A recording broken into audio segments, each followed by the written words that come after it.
Well, June is National Migraine and Headache Awareness Month. Despite its prevalence, many people do not seek medical attention for migraines or their headaches. We spoke to a neurologist about the causes, effects, and treatments of migraines. A migraine is somebody with a headache with a few extra symptoms.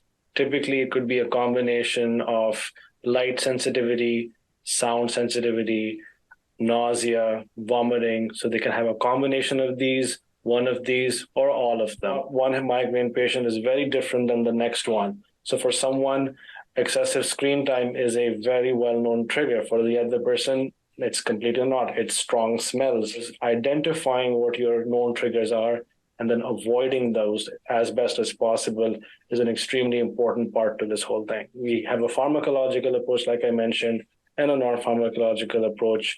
Both we use in tandem to try and prevent people from having worsening migraines. Fortunately, this is one of the few neurological conditions that does have a very well-established treatment that is available, that can have a huge positive impact on quality of life. Dr. Alalam advises that if you are struggling with headaches or migraines, visit your primary care physician to establish a personal care plan.